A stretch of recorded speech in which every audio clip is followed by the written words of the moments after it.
Vamos conversar um pouquinho agora sobre a artrite séptica do quadril.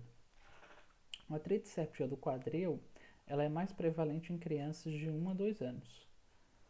E tanto no RN quanto no lactente, o principal local acometido é o quadril, né? Então, isso aqui foi o que caiu na nossa prova. Tô marcando aqui para vocês. Provavelmente vai cair isso aqui de novo. O nome da aula, se não me engano, o título da aula dele chama Artrite séptica do quadril. Acontece artrite séptica em outras articulações, mas só para vocês lembrarem. E caiu exatamente, tanto no RN como no lactente, a principal articulação acometida, a nossa prova. E o principal agente etiológico é o Staphylococcus aureus. Caiu na nossa prova, acho que também vai cair na de vocês, tá? Lembrar, Staphylococcus aureus, artrite séptica. Exame diagnóstico, exame de imagem que a gente consegue ter uma detecção precoce, né? Cintilografia. E é indispensável no laboratório a gente pedir uma hemocultura em 3 coletas, né? 3 tomadas.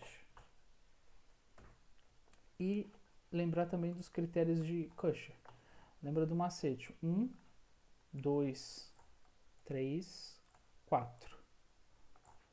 12 de 12 mil leucócitos, 3 de 38 de febre, 38,5 e 4 de VHS maior que 40. Critérios de Kucher vai cair também. Então, como é que a gente faz o tratamento? O tratamento é muito simples. A gente tem que fazer uma drenagem, antibiótico terapia e só. E qual antibiótico a gente usa? Como o agente etiológico é o aureus, ó, tanto neonato como na criança, é sempre o aureus oxacilina. Principal antibiótico utilizado, tá? Então, sobre a artrite séptica era isso. Agora eu vou falar um pouco da aula de osteomielite. Então, nessa aula ele fala um pouco de sinovite transitória, que é aquela dor inespecífica, que o paciente tem dor e claudicação, limitação de movimento, né, mas é uma dor inespecífica do quadril. E artrite por corpo estranho, geralmente a história clínica o paciente fez alguma punção na articulação, alguma coisa assim, né? E a osteomielite, que é mais importante, que cai mais questão. Então, saber da classificação de aguda, subaguda e crônica. Então, na aguda, não aparece nada na radiografia. E quando a gente já vê alguma coisa na radiografia, a gente vê, na verdade, sequestro ósseo, que é o que a gente vai ver, é crônico já, né? A hematogênica aguda é a mais comum, ficou meio torto, mas dá pra ver aqui, ó, mais comum. O professor provavelmente vai perguntar isso aí para vocês. Está relacionada com metáfises de ossos longos. Por exemplo, fêmur proximal, cabeça do rádio, húmero proximal, fíbula distal. Qual o principal agente etiológico? Staphylococcus aureus, de novo. Ó. O principal agente etiológico da osteomielite hematogênica aguda. Né? Diagnóstico. Radiografia, a gente não vê nada na aguda, né? E a cintilografia ou TC. Tá bom? Laboratório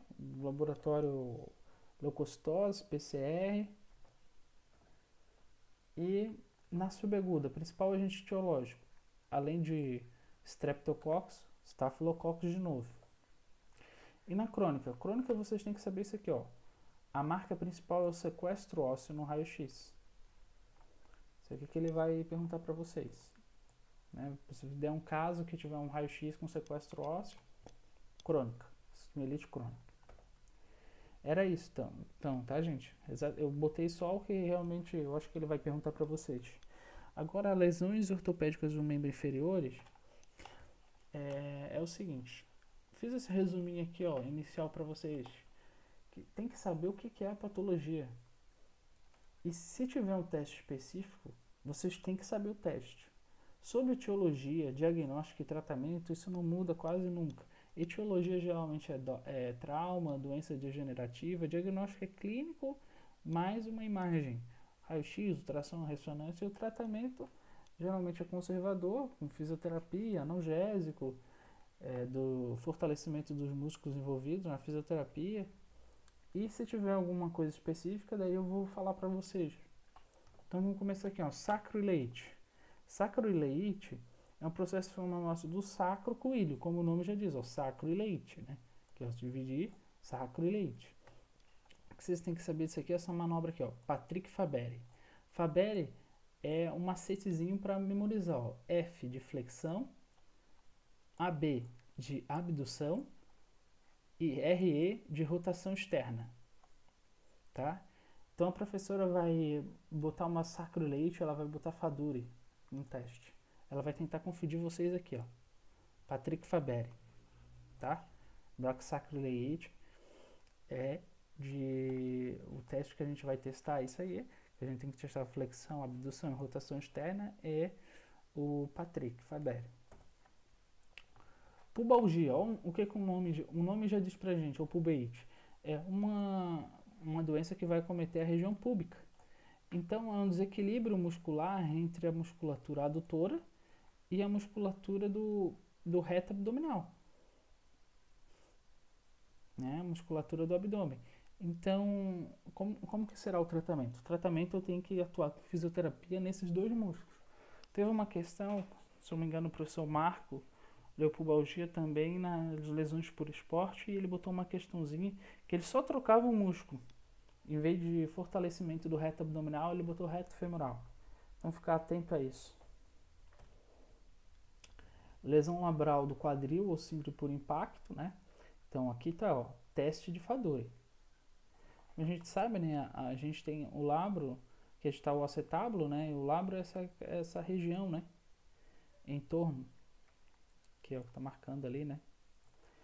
E para a gente fazer o teste para essa condição, a gente vai utilizar o Faduri, que é a flexão, agora a adução em vez da abdução, e a rotação interna em vez da rotação externa, né?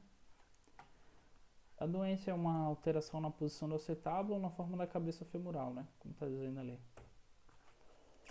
Bursite trocantérica, eu nunca vi nenhuma questão, mas eu coloquei aqui por causa da síndrome do ressalto, tá? Eu já vou falar para vocês. Então a gente tem essas bursas, né, em várias minências ósseas, elas protegem a gente contra um impacto, né? E o paciente que ela tem essa bursite trocantérica geralmente piora à noite, ele vai dormir de lado, ele sente dor na região do trocante maior, né? Que é o fêmur, né? Vocês estão vendo. E agora a síndrome do ressalto, que caiu na nossa prova, o que acontece? O paciente vai fazer uma flexão do quadril e uma rotação interna, e ele ouve um barulho, um ressalto. Então, o quadro clínico era bem assim, o paciente fazia uma flexão, se não me engano ele estava subindo uma escada, e aí ouvia um estalido, sempre que ele subia a escada, né? E acontece que essa doença é um espessamento da borda posterior do trato iliotibial aqui, ó. Tá vendo o trocante maior ali, ó? E aí, por causa desse... quando bate, ali dá um barulho, né? E pode estar associada com a bursite trocantérica, como eu falei antes. Epifisiólise é quando a gente tem uma quebra da fise ali na cabeça do fêmur. Então, esse paciente geralmente é um paciente do tipo gordinho alto ou magrinho alto, tá? E ele vai chegar para você com uma alimentação da rotação interna do quadril. A marcha vai estar em rotação externa. E ele tem esse sinal aqui, ó, positivo, que é basicamente patognomônico dessa doença. E a professora costuma perguntar o seguinte: se o paciente chegar, você pode deixar ele caminhando até o raio-x? Não, como ele tem um rompimento da fise ali daquela região, você já tem que deixar esse membro sem carga, né? E outra coisa que ela costuma perguntar é o teste, né, patognomônico da doença. Então falei um pouco do tratamento aqui porque é uma das únicas que muda o tratamento, né? Luxação recidivante da patela. Tem essa manobra aqui, uma manobra de smile ou apreensão, em que o médico ele vai fazer um movimento para luxar a patela e o paciente ele vai sentir dor e vai em direção à patela, assim. Por isso chama apreensão, né? E a professora costuma perguntar isso aqui, ó. Como ela luxa para lateral, o músculo que a gente tem que geralmente fortalecer é o vasto medial, né? Que tá no medial. Ela luxa geralmente para cá, né? Para lateral. Então a gente fortalece do lado de lá para tentar equilibrar essa condição do paciente, né? Lesão meniscal, a gente tem as duas manobras, né? Apley e McMurray. Lesão de cruzado, isso aqui é um pouquinho mais importante. Ela pode acontecer com o joelho em hiperextensão, né?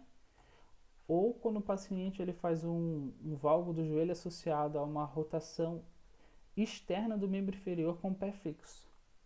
Como a gente está vendo aqui, é como geralmente acontece com os jogadores de futebol, né? A mais frequente é de cruzado anterior, isso é uma coisa que a professora costuma perguntar em prova, né? E o diagnóstico, ele é clínico, e a gente utiliza tanto a manobra da gaveta, que a gente vê aqui, né? Como a manobra de Lachman, a gente está vindo aqui em cima. Outra condição é a ruptura de Aquiles.